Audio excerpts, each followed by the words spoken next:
I'm Barry Cinnamon, host of The Energy Show. On this week's show, we're talking about electrical upgrades that you're going to need for electrifying your home.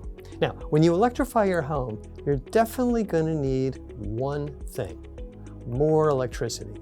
Duh. Now, but getting more electricity is complicated and not particularly fast. But it can be almost free to do these upgrades if you play your cards right. So you need to plan for these electrical upgrades. There are three types of upgrades you may need. You may need new circuit breakers and dedicated circuits for the new electrifying appliances you're putting in. If you put in a heat pump, you put in an EV charger, it's going to need a dedicated circuit. Second, you may need a new electrical panel if you don't have enough circuit breaker space in that panel, or if your existing panel is old and no longer safe. Third, the electrical service from your utility, the wires to your house, may not have enough capacity. Now, just in terms of background, we measure the capacity of electrical devices, circuit breakers, electric service panels, in amps. Amps is a measure of the current that your electrical devices need and your panel has to deliver. 100 and 125 amp electric panels are typical in older homes, but it's not sufficient for a fully electrified single family home. Putting in heat pump HVAC, heat pump water heater, electric dryer, induction cooktop, EV charger, 2 EV chargers, 100 or 125 amps isn't going to cut it. So let's dive into these electrical upgrade details. Here's a quick summary of the electrical circuit requirements for the most common electrical upgrades. A heat pump water heater is going to need a 15 or a 30 amp electric service and circuit breaker. A heat pump HVAC system is going to need a 40 amp circuit breaker, but usually you can use the same circuit breaker as your existing air conditioning system. Solar power systems, rooftop solar, whatever, 20 to 60 amps, and that's the size of the circuit breaker that the solar system uses to deliver the power. You're actually generating and sending that power into the panel. An EV charger, level 2 chargers, 40 to 60 amps, and you can even go to a level 3 charger, which is going to use a ton of wire, but typically you need a 40 or 60 amp breaker. Induction cooktop, 40 to 50 amps, but often you have an existing circuit behind your stove or your cooktop. An electric dryer needs a 30 amp circuit breaker. Most houses have that circuit breaker already in place. And then the battery storage system that you put in is connected to the solar system usually, and it's going to share the same breaker. According to the National Electric Code, or NEC, the National Electric Code is kind of like the Bible of the electrical industry.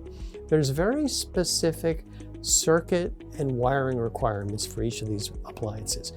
Once you know what new circuits you need to electrify your home, you can evaluate your existing electric panel. Now, there are very strict NEC rules that define how many circuits of what size that can go in a single panel. So if you need 36 circuits and your existing panel has 24, you're going to need a new electric panel. And if you need more amperage, you may also need to upgrade the amperage of that panel. So you may have a 125 amp panel, like I had in my old house, and I had to put in a 200 amp panel. So you have your electrician and your electrification contractor can kind of help you out with this. In addition to the number of circuits that go in these panels, the electric panels are rated by the maximum amperage they can provide. That's on the label of the panel. As I mentioned, old panels typically have an ability to handle 100 and 125 amps, and you can't put in more appliances and circuits. They're going to overload that. Newer panels have 200 amp capacity, so they can actually deliver 200 amps to all the circuit breakers in there, and larger new homes often have 400 amp panels. So if you have an old panel, an old house, maybe the panel is 40 years old, it may be time to replace that with a new panel if you have any arcing or flaky circuit breakers, or if you've had electrical problems. And then you may also just need to put in a new panel because you need more circuits, as we discussed. There are also new electrical panels on the market that are, quote, solar ready, unquote. And that means that they've got additional space for electrification. In terms of the design of these panels, sometimes you have a meter socket with a disconnect in one part of the house, and maybe in your basement you'll have an electrical panel. Anytime you need to change the panel to which the meter is attached, you're going to need to get utility permission to do that work. You need to have the utility come out, pull the meter off, then your electrician can do the electrical work, get everything wired up, and then the utility is going to come back and put that meter back on or reconnect the meter. So that's what you need the utility for. But also, it's always a good idea to make sure you have city permits to make sure that the work is done properly and safely. Now, in addition to putting in a larger electrical panel, you may need to upgrade your electric service. That's basically the size of the wires from the street to the house. You're going to need permission from the utility to upgrade that electrical service. In many cases, the utility is going to do that work themselves. When you do that, you're also going to generally need a new electric meter socket and main disconnect. That's the switch that usually has a label on it: 100 amps, 125 amps, 200 amps, 400 amps. And in addition, depending on the condition of the wiring from the street to your house, you may need to upgrade that wire. Usually a utility does the upgrade of that wire. Older neighborhoods have overhead wiring: telephone poles, utility poles, you've got cable, you've got phone, you've got electrical on there. Newer neighborhoods usually have underground wiring. Underground wiring is a lot trickier because the utility has to get involved and they got to do digging, or you've got to do digging. So it's very complicated to do these electric service upgrades, say from 100 amps to 200 amps, if the work has to be done underground. If the work is done overhead, maybe it can take 3 to 6 months to coordinate with the utility. But if the work's got to be done underground with trenching and extra inspections, it could take 12 months or more to do these underground upgrades.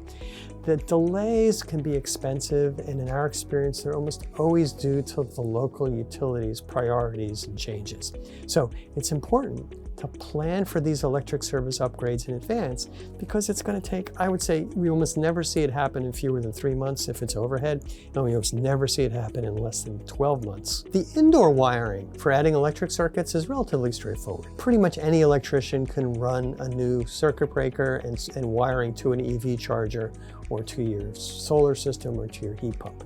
But upgrading the electrical panel is more complicated. Most electricians can do that. And as I mentioned, upgrading your electric service takes a good electrical contractor plus a lot of utility coordination. And when I say utility coordination, that's just code word for a lot of delays and expenses from your utility. Now, regardless of what you do, you're going to need a building or an electrical permit to do this work. That's a good idea to get that permit, because they're going to make sure that the work is done safely. And in many cases, in order to get the incentives and the rebates for this work, you're going to need to show that the work was completed with a permit. So permit's going to cost you money, but it's going to save you money, and it's going to be safer. Luckily, with the new electrification incentives, many of these upgrades can actually be free. So here's a summary of the incentives that are available now for electrical upgrades. There's a 30% tax credit for upgrades done in conjunction with solar or storage. There's a $4,000 IRA rebate, Inflation Reduction Act rebate, for service and panel upgrades. And note that there's income limits on this. And there's usually $1,000 or $1,500 local utility rebates for electric service and panel upgrades, plus another $2,500 IRA rebate for general energy efficiency upgrades, which applies to electrical, and anything to do with the IRA usually requires making sure that you're compliant with income limits. Now, since this 30% solar and storage tax credit also applies to the necessary electrical upgrades, it may make sense to have your solar or battery contractor do much of this work. And as you can see, combining these incentives can make these electrical upgrades free, particularly if you're in a location where you have an efficient utility and costs are fairly low. So here's an example. If you want to do a panel and electrical service upgrade, so you're replacing both the wiring to the street and the electrical panel, let's say that costs $7,500. After the 30% solar tax credit, you're down to $5,250. And if you take out the $4,000 IRA rebate, you're down to $1,250. And if you apply a local incentive of $1,500, zero. It's free. So my advice, these electrical upgrades have the longest lead time. Working with your utility can be very frustrating, take a long time, and can be expensive. So I recommend you get started immediately with these upgrades, because you're going to need them sooner or later. Thanks for watching this Energy Show episode on electrical upgrades for home electrification.